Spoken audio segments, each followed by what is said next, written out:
Son pacientes a veces que por cuadros de endocarditis tienen que entrar a sala de operaciones cuando tienen las válvulas comprometidas seriamente. Si no, el paciente no sale, fallece, ¿no? Y las endocarditis, cuando ustedes revisen, es producido por varios tipos de intervenciones, desde una simple extracción de diente, los cuadros mal practicados de abortos, operaciones, etcétera, ¿no? Después tenemos que ver la frecuencia respiratoria. La frecuencia respiratoria es importantísimo, cómo está respirando nuestro paciente, para ver el grado de disnea que tiene. Ya ustedes ya saben calificar los grados de disnea, NIA 1, 2, 3, 4. Doctor, buenas tardes. Después, la presión arterial. La presión arterial es importantísimo. A veces no le hacemos caso nosotros a la presión arterial.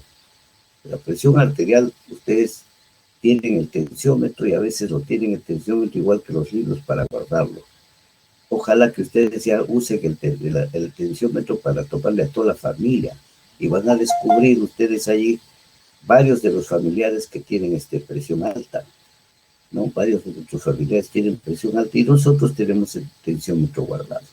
Entonces es importante en los signos vitales que no se nos debe escapar pulso, temperatura, respiración y presión arterial. ¿Ya? Ya ustedes saben cómo es el gran círculo, cómo es el círculo cardiovascular de las grandes arterias, cómo está distribuido hacia los miembros superiores, abdomen y miembros inferiores.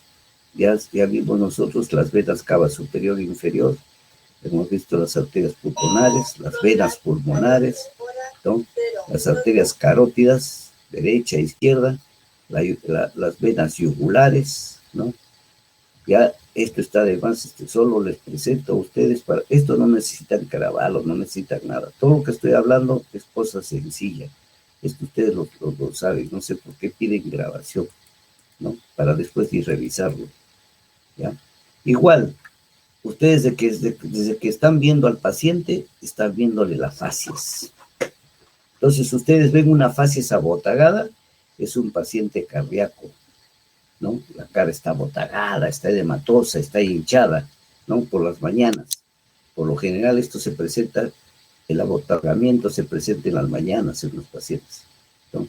U otras veces le ven todo el día. Durante el día ustedes pueden ver una cara que se llama cushiroide, típico de los pacientes con Cushing o que consumen corticoides, ¿no? Esto lo vemos en pericarditis, en estenosis pulmonar, ¿no?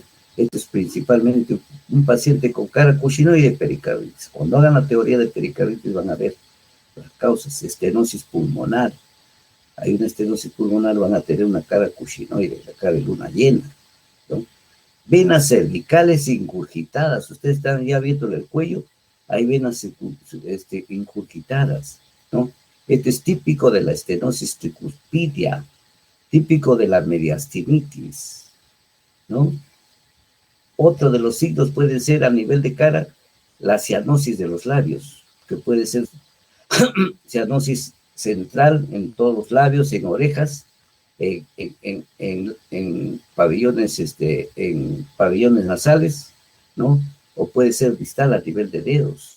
Ayer hablábamos de los famosos dedos en palillo de tambor. Otra de las cosas que vemos en nuestros pacientes es rubicundez de mejillas. Esto lo vemos por lo general típico de los pacientes, como si el paciente viajaría de Cerro de Pasco, de Huancayo, pálido y con mejillas rubicundas, rojizas, ¿no? Es típico de los pacientes con cardiopatía mitral. Entonces, cada uno de estos tiene su característica.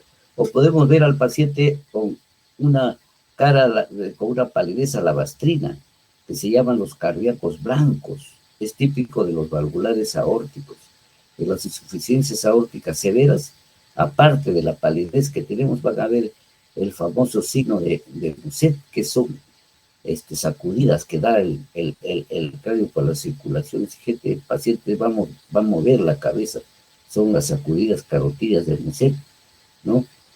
Hay algunos pacientes que ustedes no lo van a ver frecuentemente, esto solo lo mencionamos, que son muy raros de verlos, existen pero muy raros de verlos, Generalmente los pacientes que acuden a los servicios de cardiología se puede ver esto. Pacientes que tienen una frente amplia, las orejas una implantada más arriba que la otra, ¿no? Va a haber un estrabismo convergente, las mejillas caídas, parecen personas ya de mucha edad, ¿no? Con labios gruesos, boca abierta, dientes pequeños, hipoplásicos, ¿no? Y tienen cierto retraso mental. Esto ya es un paciente más complejo. Estos pacientes son los pacientes que tienen estenosis supraventricular aórtica con hipercalcemia idiopática. Poco se ve de esto, solo lo mencionamos para que ustedes tengan presente. Es el típico paciente con estenosis supravalvular aórtica, acuérdense, frente larga, orejas deformes, mal implantadas, ¿no? Otro de los pacientes que vemos, otra de las características que vemos a nivel de cara, puede ser la cianosis y pulsación yugular a nivel de cuello, ¿no? Esto lo vamos a ver mucho en el paciente que tiene patología tricuspidia, los que tienen valvulopatías tricuspidas, insuficiencias cardíacas derecha, ¿no? Vamos a ver esta cianosis y pulsación yugular. Y la palidez seria, como decíamos delante, es una palidez seria, como la cera, como el alabastro, ¿no? En la endocarditis reumática simple. Esto lo van a ver poquísimo ahora. Los que vayan a provincias sí lo van a ver, ¿no? En endocarditis reumática, ¿no? Nosotros ya no vemos casos floridos ahora de endocarditis reumática, ¿no? Ya vemos poco porque los pacientes desde niños tienen una posta, acuden y ya tienen algún tratamiento, ¿no? Entonces ya no lo vemos nosotros en su mejor presentación las carditis reumáticas, ¿no? Y cuando hay una carditis reumática maligna, el color es blanco grisáceo, blanco grisáceo. Otros pacientes que ustedes van a ver con facies envejecida, cabellos blancos, todo lo que es una facies envejecida, arterias temporales sinuosas, parece una persona de tercera edad, ¿no? O de cuarta edad, diríamos ahora, porque a la tercera edad no vemos así tan envejecidos. Nariz y mejillas con vasos cutáneos dilatados. Esto, la facies envejecida, acuérdense, es una facies miocárdica de Huchar, se llama. Esto se va a también llamar la esclerosis miocárdica, ¿no? Facies envejecida, fácil que se acuerden, ¿no? Otro, la facies de ansiedad. Estos sí van a ver ustedes hasta familiares. La facies de ansiedad se presenta en un paciente que está angustiado, un paciente sudoroso, un paciente que tiende a tomarse el pecho, ¿no? Ya vamos a ver qué signo es en los pacientes que tienen cuadros anginosos a repetición. Entonces, son los pacientes que van a ser problemas de angina o problemas de infarto. Es típico la facies. Este es un paciente preocupado que lo van a encontrar sentado, nunca está de pie, angustiado, no hace caso a nadie, ¿no? Lo encuentran así todo sudoroso y agarrándose el pecho por lo general, ¿no? Que es la posición de Levine. Es característico de nuestros pacientes que tienen cuadro que están pasando por un problema de angina o un infarto. Después es importante ver en nuestros pacientes también su actitud y su postura, ¿no? Este es muy considerable, yo los vengo repitiendo esto, en las insuficiencias cardíacas izquierdas. Nosotros en los pacientes que tienen insuficiencia cardíaca izquierda, presenta disnea de decúbito, ya dijimos las características de la disnea del decúbito, ¿no? Y esto pues al sentarse o al ponerse de pie cesa esta disnea de decúbito, ¿no? Cuando nos hablen de disnea de decúbito, insuficiencia cardíaca izquierda. Y cuando nos hablen de que no hay disnea, ¿no? Esto se presenta en los pacientes con asistolia derecha o valvulopatías tricuspídeas. Acá no hay disnea, falta de disnea. El paciente ya puede dormir horizontalmente sin ningún problema, ¿no? Puede haber cianosis, puede haber ingurgitación yugular, puede haber edemas de miembros inferiores, puede haber ascitis, ¿no? Pero el paciente duerme perfectamente en decúbito. Esto ya es un cuadro de insuficiencia cardíaca derecha, por eso dicen asistolia derecha. Mientras que en la insuficiencia cardíaca izquierda, el paciente no tolera el decúbito. Acuérdense, son dos características importantes. Después tenemos otra actitud en la pericarditis con derrame. El paciente se inclina hacia abajo presionando el diafragma. Cuando hay mucho derrame pericárdico, se inclina y se sienta hacia adelante presionando el diafragma, ¿no? Toma esta posición que se llama genupectoral o plegaria mahometana. Ustedes cuando se sientan con las piernas hacia cruzadas y igualito toma el paciente y se inclinan hacia adelante. La típica plegaria mahometana, una pericarditis con derrame. Y en las cardiopatías congénitas, el paciente va a optar por curvar las rodillas. Esto lo vimos, les dije creo que ayer, ¿no? El squatting anglosajón, ¿no? El paciente se siente con mucho problema de disneico, entonces se inclina hacia adelante. Es un modo con la posición de mejorar su cuadro de disnea. Y en las crisis de angina de pecho, lo acabamos de ver anteriormente, pacientes muy angustiados, ¿no? Extremadamente angustiados, se inmovilizan y la mano lo colocan en el pecho, la posición, la mano de Levin se llama, ¿no? Bueno, acá vamos a ver cuando ya hay el infarto, vamos a ver que hay agitación, hay apatía, piel pálida, sudor frío. Estas características es importante porque a muchos de nosotros vamos a ver familiares y pacientes en esta posición, ¿no? Porque cuando veamos nosotros la parte de angina o de infarto, vamos a ver que eso, el diagnóstico aún ahorita que estamos en pleno siglo XXI, no lo diagnosticamos con tiempo, lo diagnosticamos ya cuando se dio la enfermedad. Cuando se dio el infarto, recién nosotros decimos, cuando murió el paciente, lo llevan a la necropsia y se ha muerto de infarto, o lo llevamos al hospital y está haciendo un infarto, ¿no? Casi nunca nosotros hacemos prevención de esto. Si no hacemos normalmente prevención y hipertensión arterial, menos vamos a hacer esto. No se olviden que gran cantidad de gente camina en la calle con hipertensión arterial no diagnosticada. Es una pena. En nuestras universidades, cuando estamos en actividad, ninguna de las promociones vemos que se encarga de dar tiempo, 1 hora siquiera al día, turnándose, ¿no? Ustedes, por ejemplo, son 100 y pico.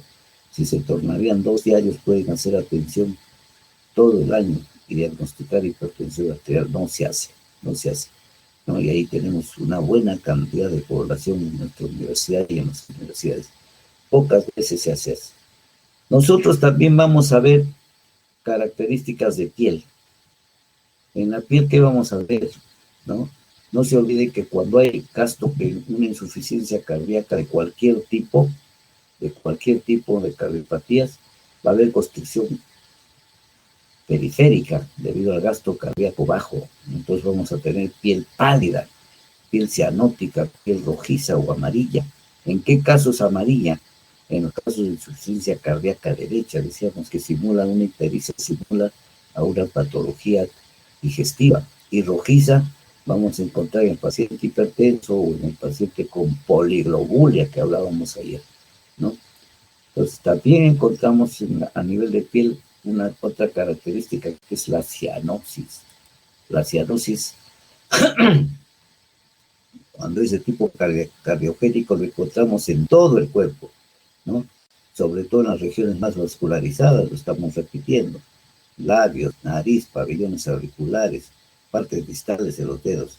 Y cuando es localizada, ayer hablábamos, se trata de flebitis, ya que son cuadros infecciosos de las venas que se requieren tratamiento y esto se cura.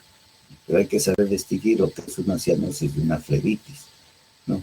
En otros casos tenemos palidez generalizada y permanente, que es en la carditis reumática, que les decía que no tenemos mucho la suerte de ver estas carditis reumáticas activas. Ya no lo vemos ya no en su estado florido, lo vemos ya en su estado de evolución.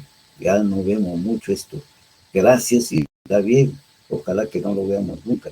Pero sin embargo, si seguimos viendo carditis reumática con lesiones valvulares, y ahora veremos más.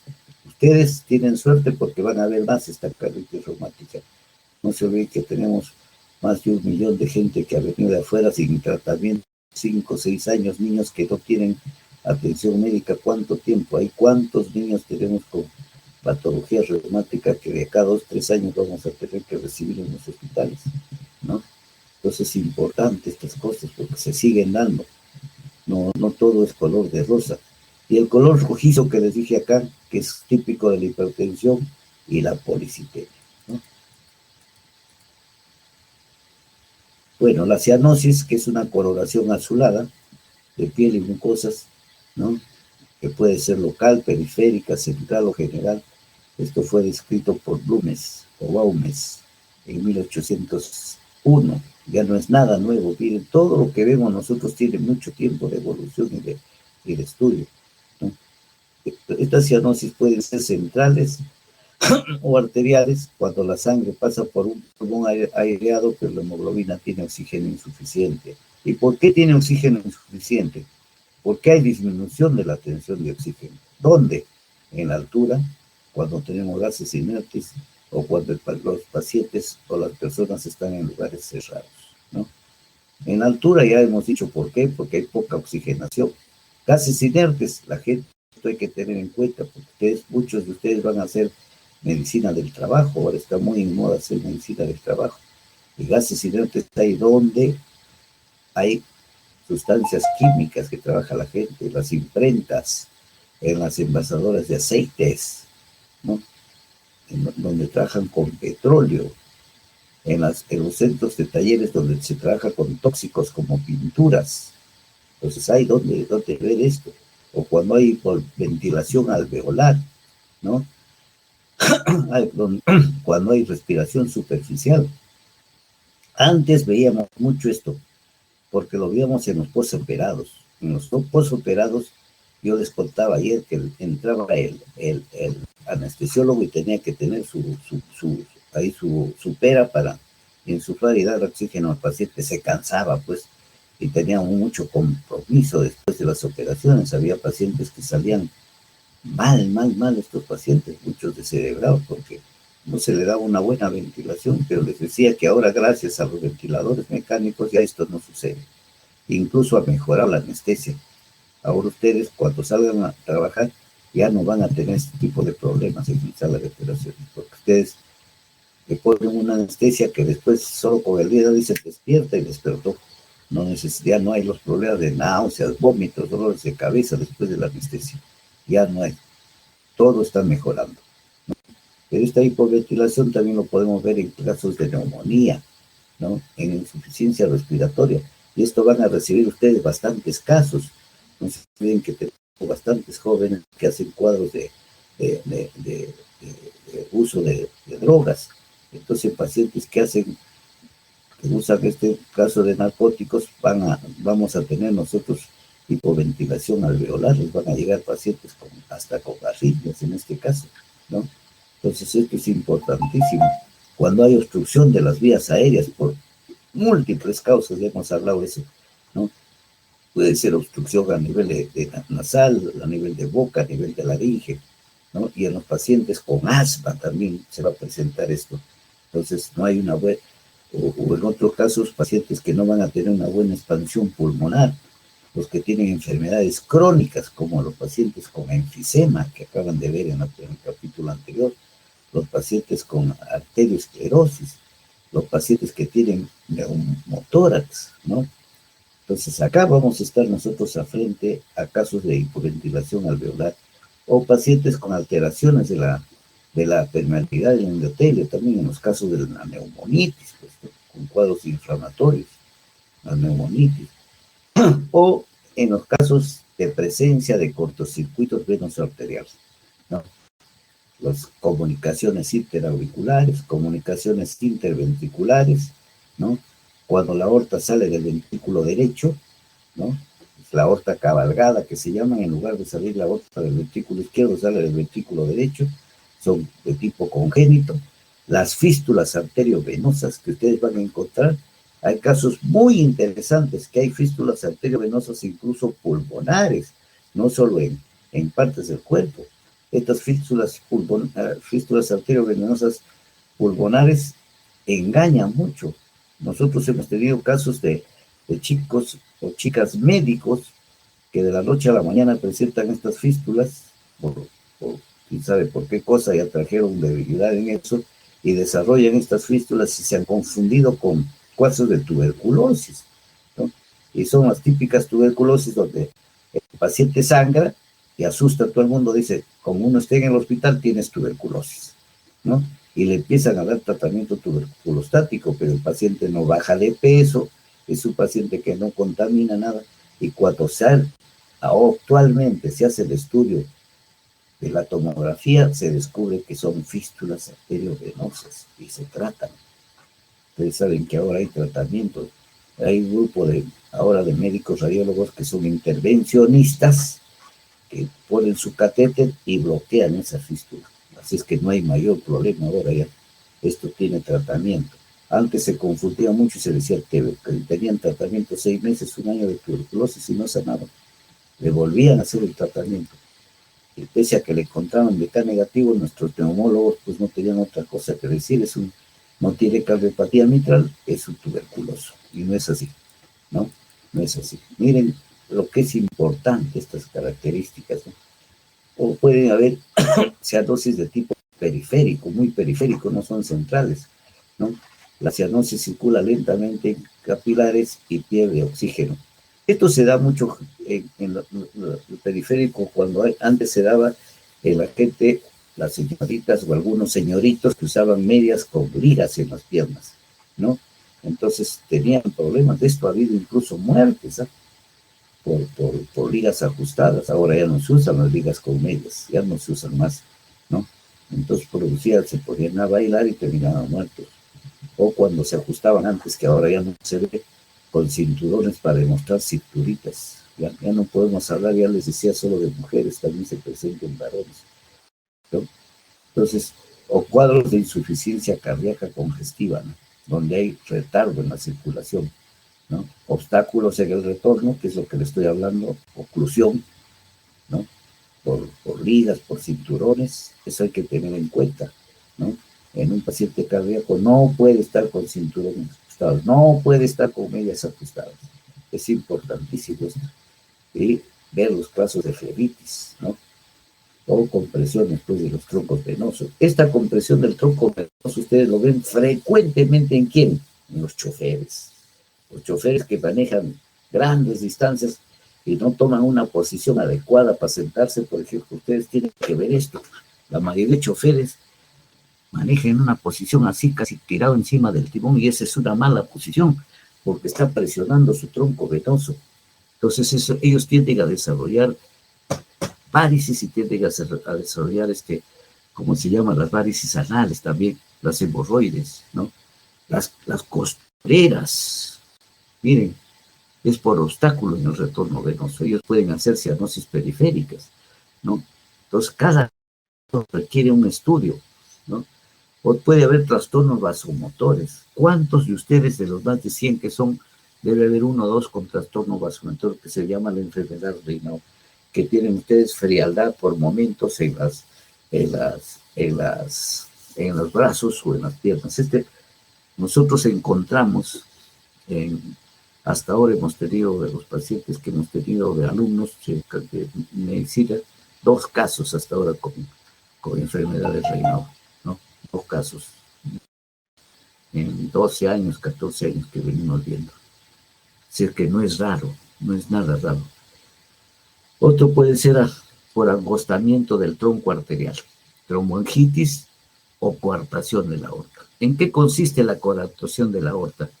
La aorta puede ser el callado está bonito, redondito, y en una de las partes está angosteado, está angosto.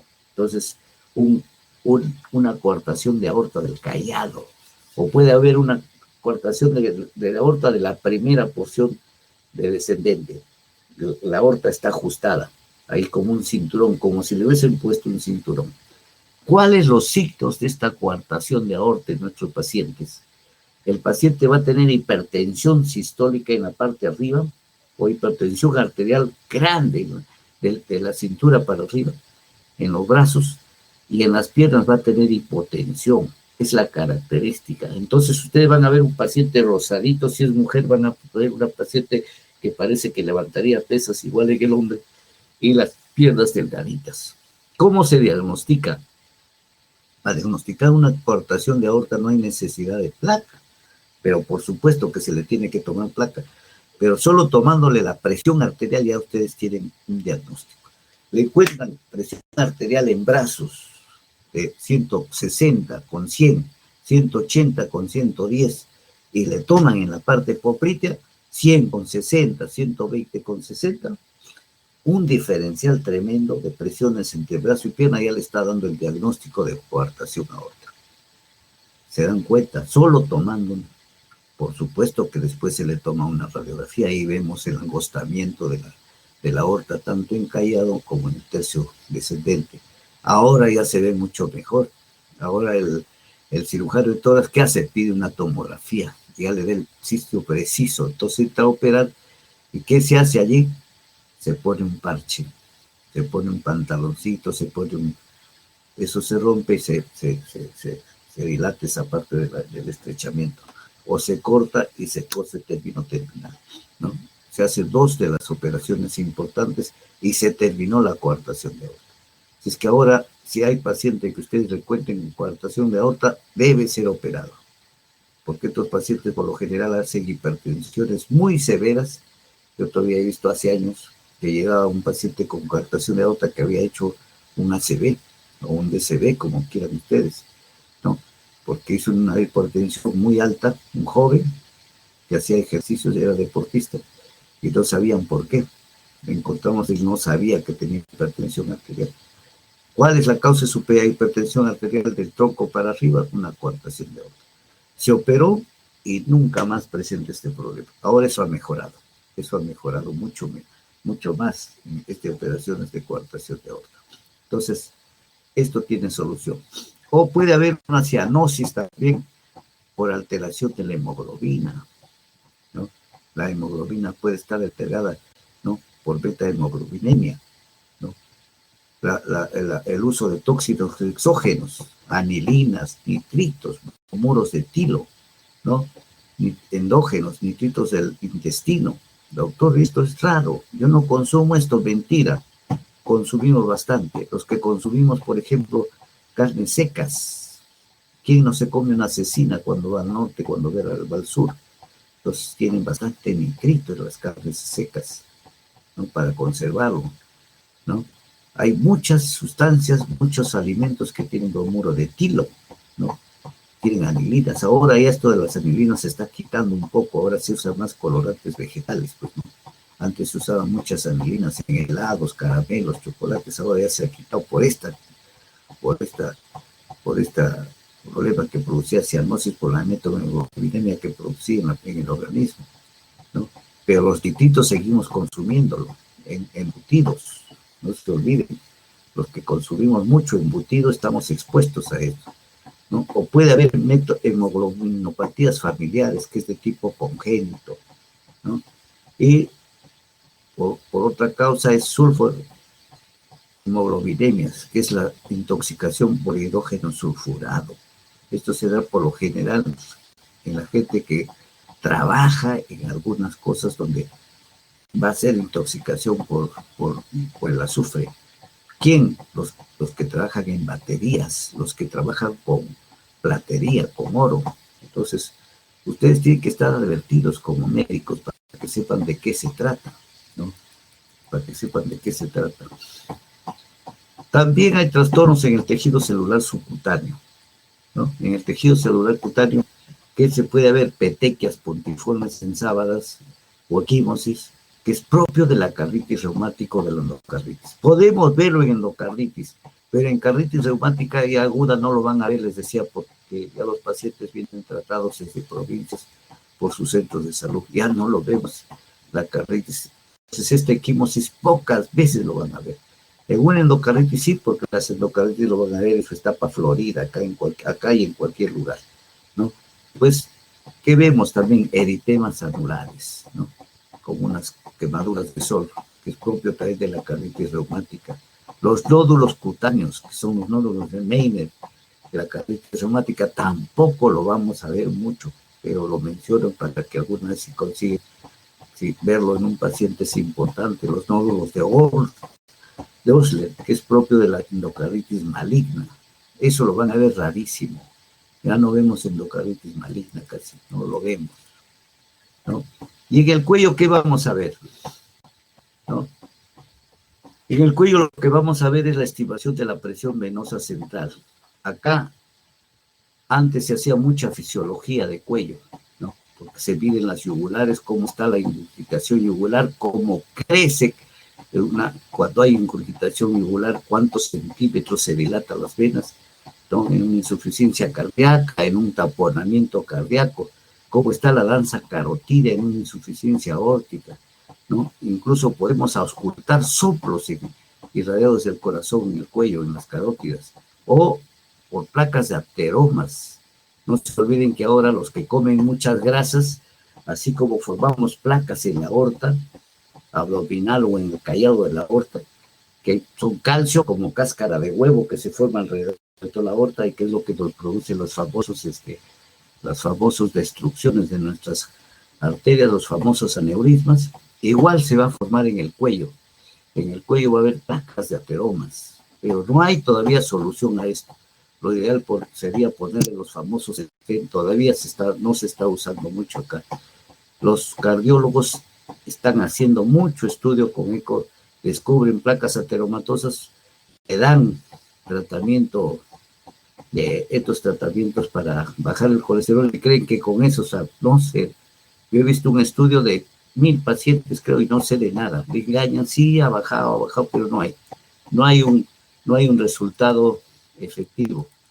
Esto es más o menos cómo se miden las presiones, ¿no? de los aurículas, de los ventrículos, cómo se mide la presión de la aorta, ¿no?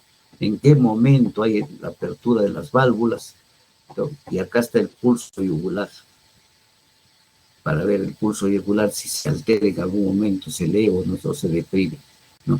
Esto se hace con un equipo, el ecocardiógrafo tiene todo esto, ¿no? Y también tiene un adosado el ecocardiógrafo. No vamos a detenernos en que hay presiones todavía, porque esto es más fisiología ya cardíaca, para los que se dediquen a la parte de cardiología neta, ¿no?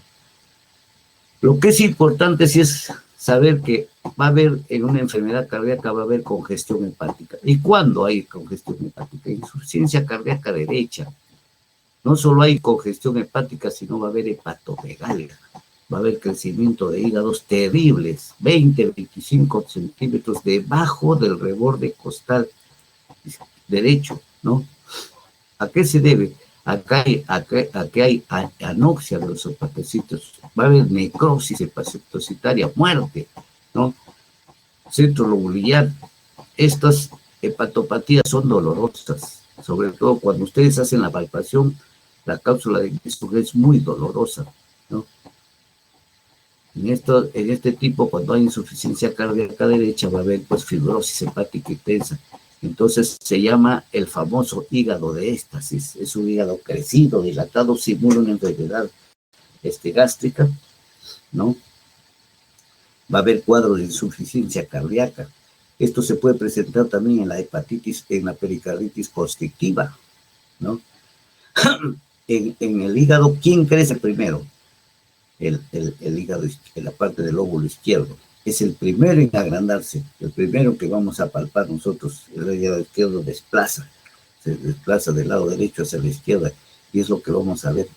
Cuando nosotros vemos los bordes, hacemos un examen, la consistencia es dura, superficie lisa, los bordes van a ser romos, y cuando presionamos va a ser muy doloroso a la presión o a la palpación. Entonces estamos frente a un hígado de éxtasis, un hígado congestivo, un hígado hepático, un hígado cardíaco hepático, ¿no? Muchas veces puede haber ictericia lívida. A ustedes les puede estar simulando que hay un problema de destrucción de hepatocitos, o de destrucción o presencia de mucha bilirrubina, y pensamos que es una enfermedad digestiva, y estamos frente a un hígado de éxtasis, se llama, ¿no? Por insuficiencia cardíaca derecha, ¿no? Y en nuestros pacientes también cardíacos podemos encontrar congestión pulmonar. ¿Quiénes hacen congestión pulmonar? Decíamos hace un momento, las insuficiencias cardíacas izquierdas, ¿no?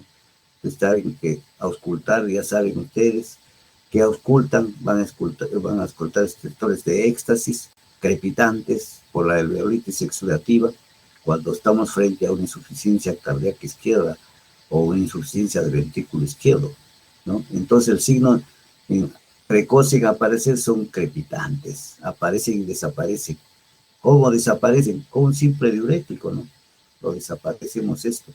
Pero ya esto nos está dando signos de insuficiencia ventricular, ¿no? En las cardiopatías derechas ya decíamos que esto desaparece. Nunca vamos a encontrar en un corazón que está con compromiso derecho, que es después de hacer insuficiencia cardíaca de izquierda, pasa a la derecha, ya no encontramos la éstasis pulmonar, ¿no? Ya no lo encontramos. Puede haber derrames, decíamos, puede haber derrames, puede haber debido a la insuficiencia crónica del ventrículo izquierdo, puede haber tresudados en la cavidad pleural, vemos la cisuritis, ¿no? Tos seca, no productiva, pero ya no hay los estertores crepitantes, ya no hay, ¿no? Otro de los exámenes que decíamos que es importantísimo que debemos tomar es el pulso arterial. La toma de pulsos es importantísimo en un paciente, no puede faltar nunca, ¿no? Al palparse el pulso, ¿qué tenemos en cuenta? La frecuencia, que es el número de pulsaciones por minuto, ¿no? Esto lo tomamos con cualquier reloj, ahora ustedes tienen reloj hasta en el equipo que llevan en la mano, ¿no? Entonces ahí tienen ustedes, las frecuencias cardíacas pueden ser de 0 a 2 años, de 120 a 140, de 2 a 6 años 110, de 6 a 10 años, ¿no? De 100, y en los hombres 66, y en las mujeres 74, ¿no? Entonces el pulso puede variar de 50 a 100. Cuando es mayor estamos frente a taquicardia y cuando es menor estamos frente a una bradicardia. Entonces esto ya, antes decíamos, por los libros dicen 60 a 90, pero por lo general encontramos de 50 a 100. Gente que no hace nada como está en la casa, encontramos 100 de frecuencia.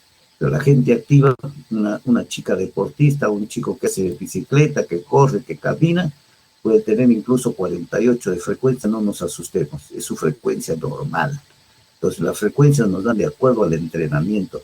Una señora que viene, que nos dice que trabaja en chakra, un paciente que dice que levanta peso, que es cargador de aparato, puede tener 48, 50 y no necesita marcapaso.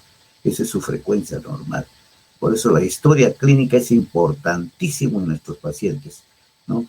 Las taquicardias, cuando la frecuencia acá está mal, es mayor de 100, ya decimos que está frente a una taquicardia sinusal, ¿no?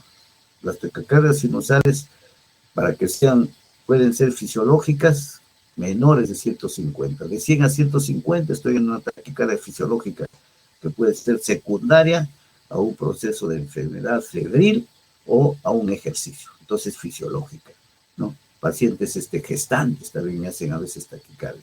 Pero cuando ya sube los 150, ya no son fisiológicas, estamos frente a taquicardias patológicas, ¿no?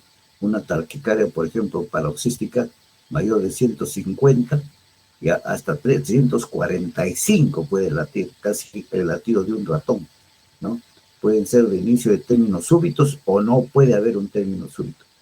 No fallece o no fallece.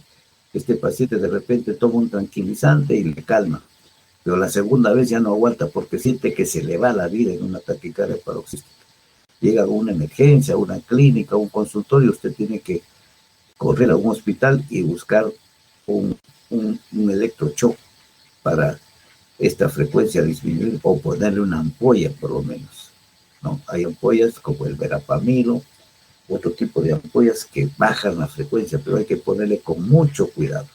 No es cuestión tampoco de bajar frecuencia cardíaca al golpe, ¿no? O de una sola ampollazo, porque pueden ustedes irse a la inversa. Entonces es importantísimo. Y ayer les decía que para aplicar un electrochoque a estos pacientes tienen que estar anestesiados. Pues no se puede hacer en el consultorio, ¿no? Se hace en empírica o se hace con la presencia de un anestesiólogo. No basta tener el equipito para darle el shock, ¿no? Y otro de los pacientes que podemos ver en el pulso las famosas bradicardias. Así como vemos taquicardias, vemos bradicardias, que es lo inverso a una taquicardia, frecuencias menores de 40, ¿no? Y esto se presenta ya cuando hay enfermedad del nodo, se llama así, enfermedad del nodo, o bloqueo sinusal o bloqueo auriculoventricular completo. Muchos pacientes que fueron dragoncitos en todo su tiempo, llegan a cierta edad, después de los 60, 70, pueden desarrollar bloqueos sinusales porque calcificaron su auriculo ventricular. Entonces, hay trastornos hay trastornos en la expulsión de los latidos, en la expulsión nerviosa, entonces no pasa a través de los haces. Entonces estamos frente a un bloqueo sinusal o bloqueo auriculoventricular. Estos pacientes por lo general se desmayan, ¿no? Se desmayan y lo que hacen bradicardias bajísimas, 35, 36, no pueden hacer ningún ejercicio. La única solución es ponerles un marcapaso, ¿no? Ponerles un marcapaso. Así como el pulso arterial tiene una frecuencia, tiene un ritmo, y el ritmo son las pulsaciones que suceden una tras otra, pues no en un tiempo, ¿no? Cuando estos no están sucediendo en un tiempo normal, se llaman arritmias. Pueden haber arritmias que son respiratorias, simples, sistasístoles, ¿no? Arritmias completas, como el caso de la fibrilación auricular o fibrilación ventricular, ¿no?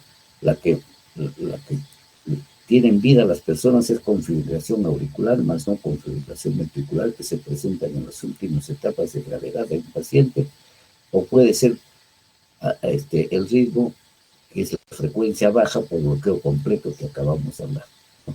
Es importante esto. Así como tiene un ritmo, una frecuencia, tiene un volumen también. El volumen es la medida de cómo oscila en el tubo arterial la sangre que pasa. Y esto guarda una relación directa con la amplitud de la sístole. Una buena sístole tendrá pues un buen volumen. Si hay un gasto cardíaco bajo, no hay pues un buen volumen. Entonces, de acuerdo a esto, puede ser el pulso magno o magnus, solemne, cuando es voluminoso, amplio, en un corazón que está normal. Puede ser pulso parvus. Parvus es de parvulito.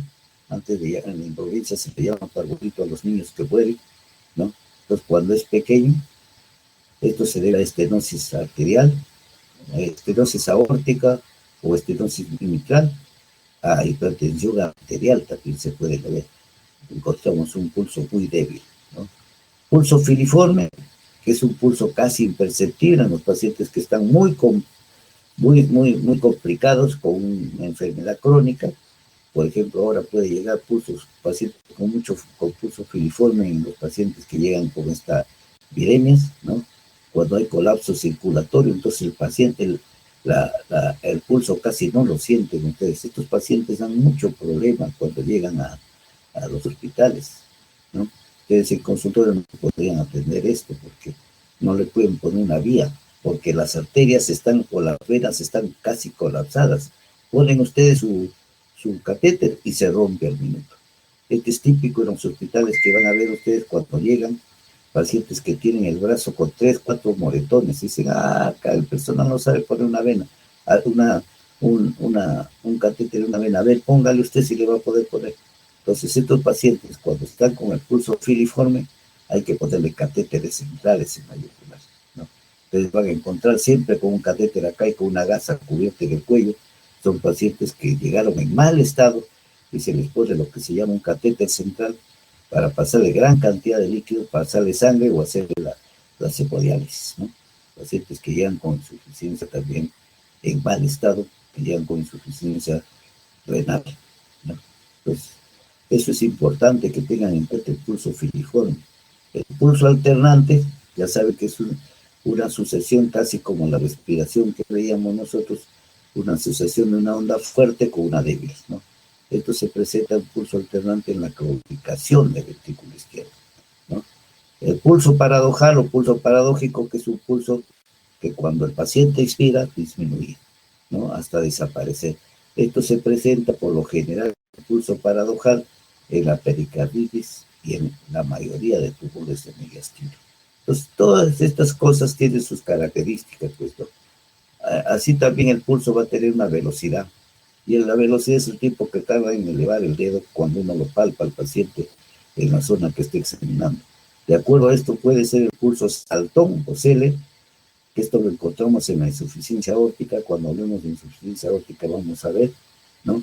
Y el pulso parvus o talvus que acabamos de hablar, que es lento, poco amplio, y la estenosis aórtica, ¿no? Y en la aterosclerosis en nuestro paciente de edad avanzada, vamos a ver que ya la velocidad está disminuida del pulso.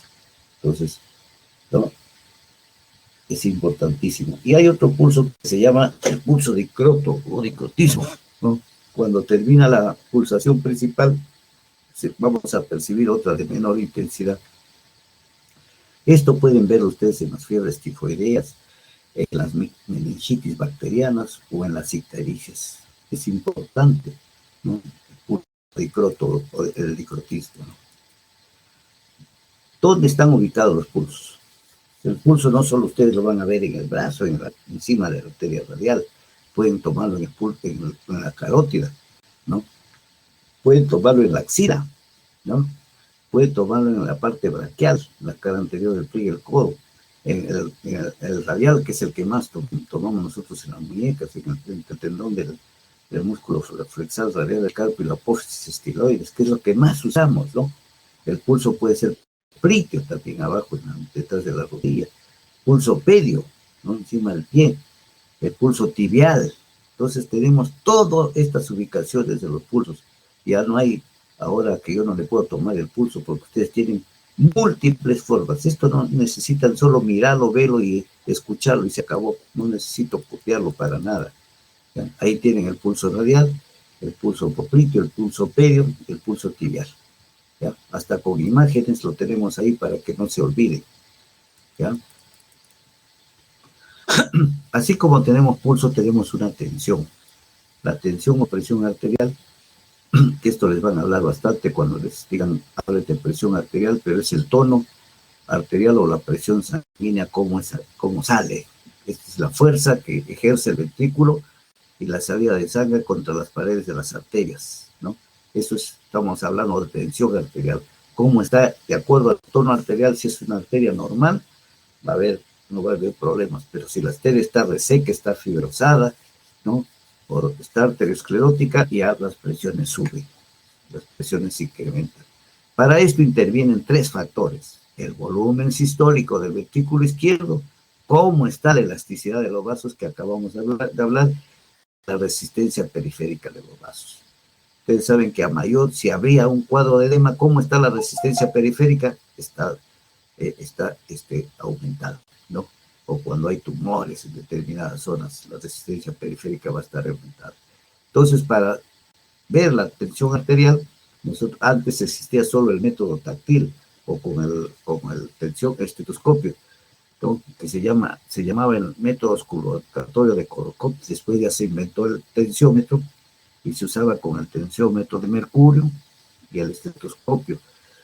Ahora ya no se usa ni siquiera el tensiómetro de mercurio, se usa el tensiómetro aneroide, ¿no? Que es con una agujita y con aire, con presión de aire, y se está usando los termómetros digitales. Los termómetros digitales, la dificultad que tienen que se descalibran después de un año y ya tenemos problema, hay que cambiar el equipo. Otro de los equipos que hay para tomar es el oscilométrico, pues, ¿no? Con equipos de pantalla. Entonces, esto sería más o menos las características de la presión. Está dado por volumen, elasticidad de los vasos y la resistencia periférica de los vasos. No se olvide que para tomar la presión, nosotros los que ocultamos son los famosos ruidos de Korokop. Ponemos la banda, acá tenemos un tensiómetro aneroide, y apenas se escuchan los ruidos de Korokop, estamos nosotros escuchando la presión arterial, ¿no? Y cuando termina el último latido, ya estamos terminando con presión diastólica. Nunca cierren en el 8, ni en el 7, ni en el 6. Déjenlo que se vaya el tensiómetro hasta el 0, porque puede ver que acá hay dos características. La presión normal puede ser 120, 80, 130, 80, 70, o puede tener los pacientes presión baja normal, 100, 60, 100 con 70, 90 con 60, normal baja, ¿no? O puede haber presiones de 120, 50, 160, 50, 160, 140, 0. ¿En qué casos? En el hipertiroidismo y en la insuficiencia aórtica. Van a encontrar presiones de 120, 0, 120, 50, con un diferencial diastole, sístole amplio, no lo normal de 30 a 40, sino encontrar 130 con 50, 130 con 0. Solo con tomar la presión ya ustedes están viendo si hay hipertensión, si es normal, si hay presión baja o si hay insuficiencia aórtica o si hay hipertiroidismo. ¿Ya? Así de fácil, ¿no? Ahí ven ustedes, esto todavía era el tensiómetro de mercurio, ya no se usa porque estas barras se rompían a veces por el mal uso en hospitales y se caía el mercurio al piso y se ha prohibido. El mercurio es tóxico, es neurotóxico, entonces ya no se usa más, ¿no? Pero más o menos eran los equipos que se usaban. Ustedes en hospitales ya no lo van a encontrar, estos equipos ya los desaparecieron, los escondieron, ¿no?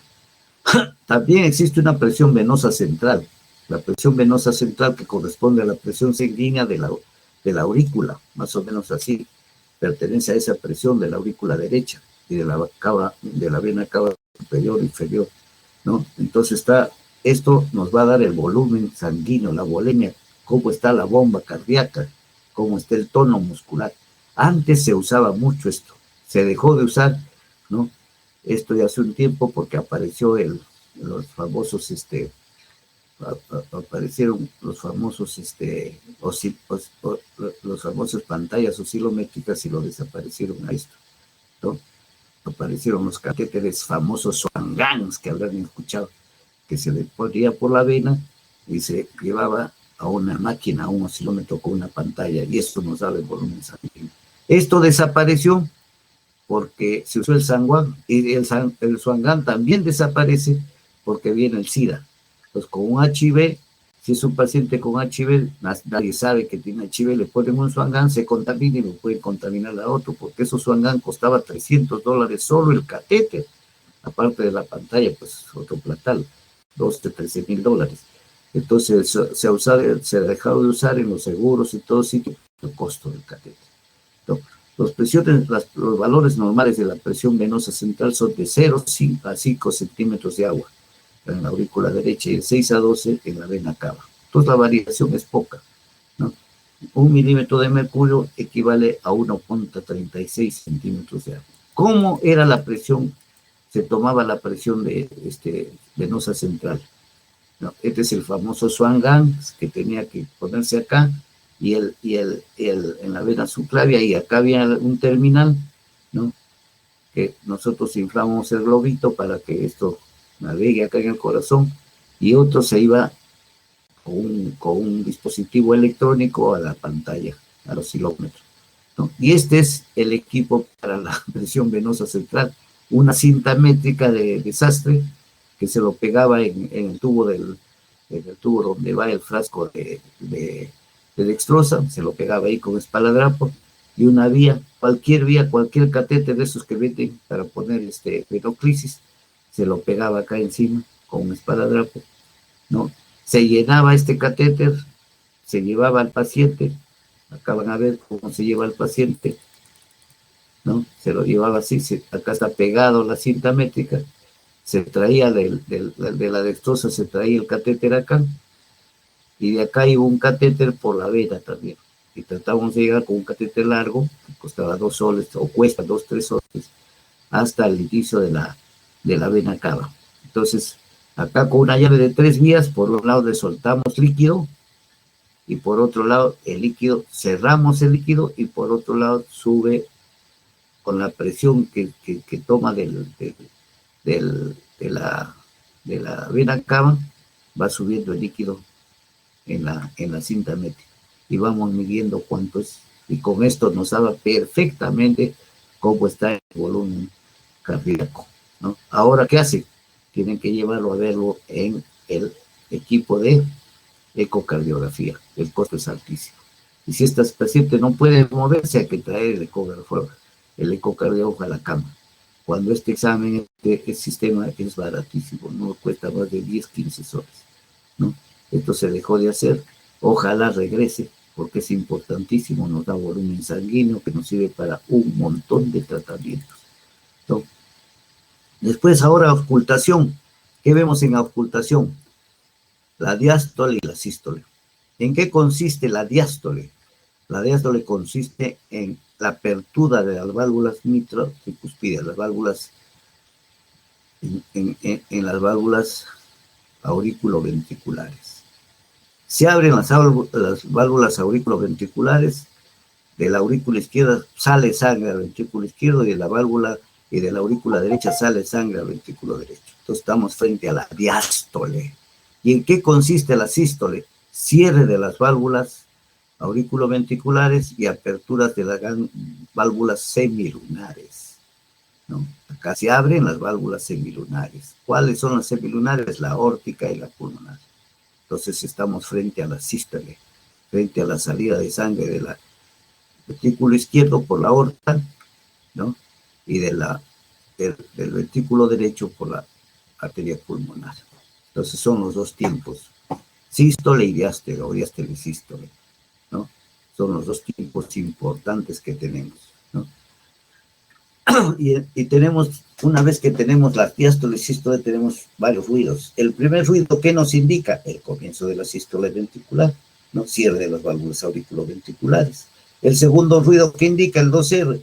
El comienzo de la diástole, el cierre de las sigmoideas, ¿no? O de las válvulas semilunares, aórtica y pulmonar, que acabamos de hablar. Asimismo, hay un tercer ruido, que es sordo, de tono bajo, y semeja al eco apagado del segundo, ¿no? Que coincide con el llenado rápido ventricular cuando se abren las válvulas auriculoventriculares. Ese tiempo estamos llamándole a un tercer ruido. En muchos pacientes hay un cuarto ruido, que es originado por la contracción auricular, ¿no?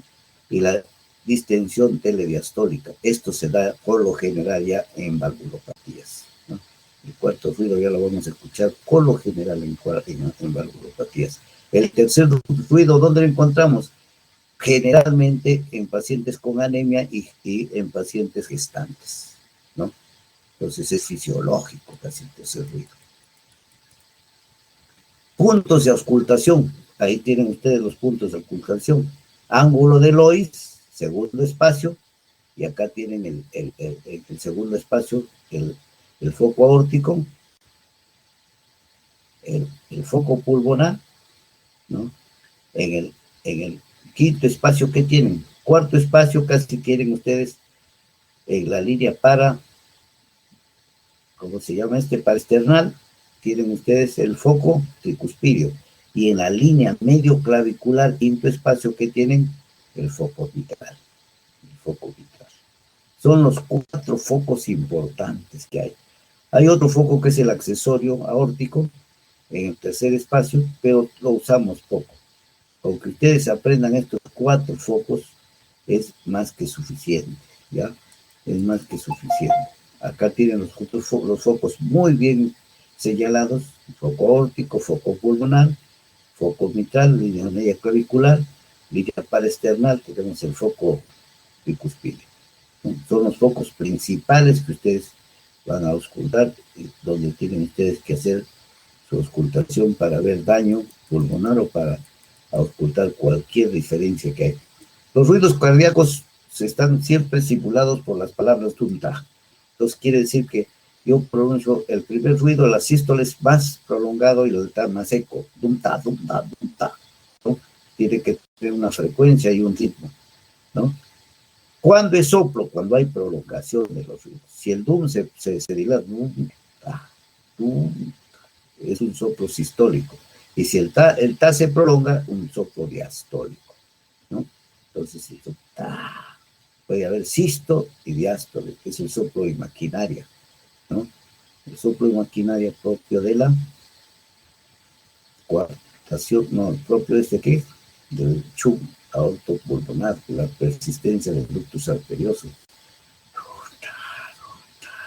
que se llama el soplo de maquinaria o soplo continuo. El único que presenta es la persistencia del ductus arterioso, pero los otros sistólico, diastólicos se pueden presentar cuando hay daño de las válvulas o cuando hay la presencia de CIA o CIB. ¿Ya? Acá tenemos nosotros, por ejemplo, ¿no?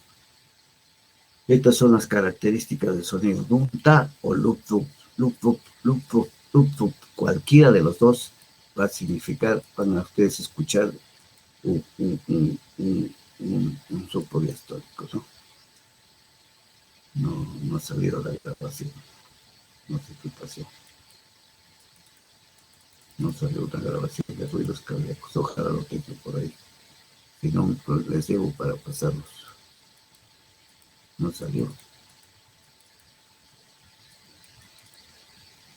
Todos los soplos, nosotros lo clasificamos así, los leves en grado 1, 2, cuando son anorgánicos o funcionales, agudos 3 o 4 o 5, cuando ya son orgánicos valvulares, y los graves que nosotros lo escuchamos a lejos, somos orgánicos netos. ¿Cómo lo describimos en la historia? 1/6, 2/6, 3/6, 5/6, ¿no? ¿Dónde están los soplos? ¿Quiénes nos dan origen? Las válvulas, los daños valvulares, cuando hay trastornos en el septo, ¿no? Cuando hay CIA, CIB. Entonces ahí vamos a escuchar los famosos soplos. El soplo, otra de las características que tiene, que pueden ser mero sistólicos o mero diastólicos, ¿no? Entonces los soplos se dividen en protosistólicos cuando el soplo está al inicio de la sístole, mesosistólicos cuando está en la parte media de la sístole y telesistólicos cuando se presentan al final de la sístole. Entonces, son las características. Y esto para que lo conozcan, porque va a ser difícil si no escuchamos al paciente hacer la caracterización. Pero esto para que sepa que existe protosistólico, mesosistólico y telediastólico, ¿no?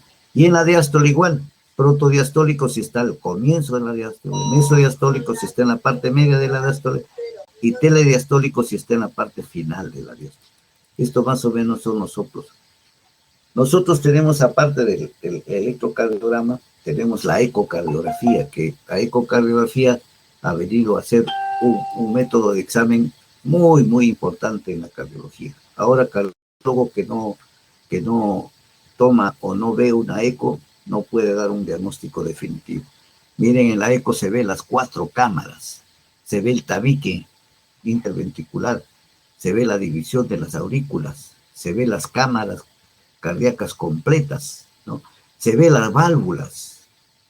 Es increíble que ustedes acá pueden ver un derrame y la cantidad del derrame, ¿no? Acá ven las 2 aurículas y vemos 2 ventrículos. Depende de cómo está tomada la posición del eco. Acá, por ejemplo, vemos la válvula mitral, que es una válvula que cierra bien, la válvula tricuspidia. Entonces, esta será cámaras izquierdas, esta será cámaras derechas. Acá, ¿qué vemos? Un ventrículo bastante dilatado y una aurícula bien dilatada también. Entonces, este paciente es un paciente que tiene una valvulopatía mitral. Entonces, esta válvula no está normal.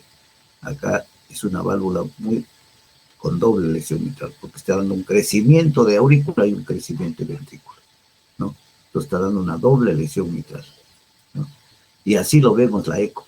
En la eco vamos a ver nosotros así. El corazón acá, por ejemplo, en un derrame pericárdico, está casi sufriendo un taponamiento cardíaco.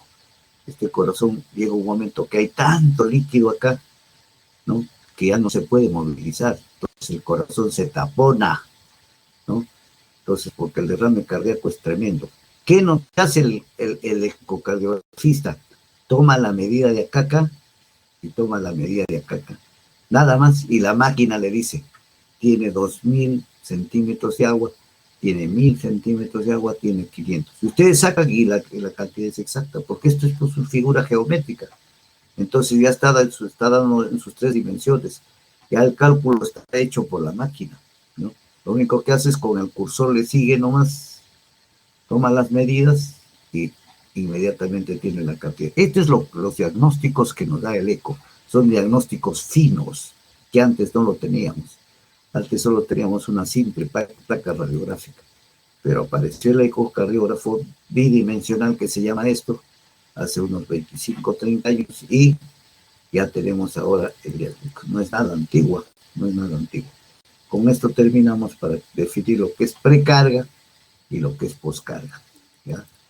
Con esto terminamos esta primera parte, ¿ya? Esta primera parte. Vamos a seguir la segunda porque tenemos hoy día 2 clases. Tenemos una clase de arritmias cardíacas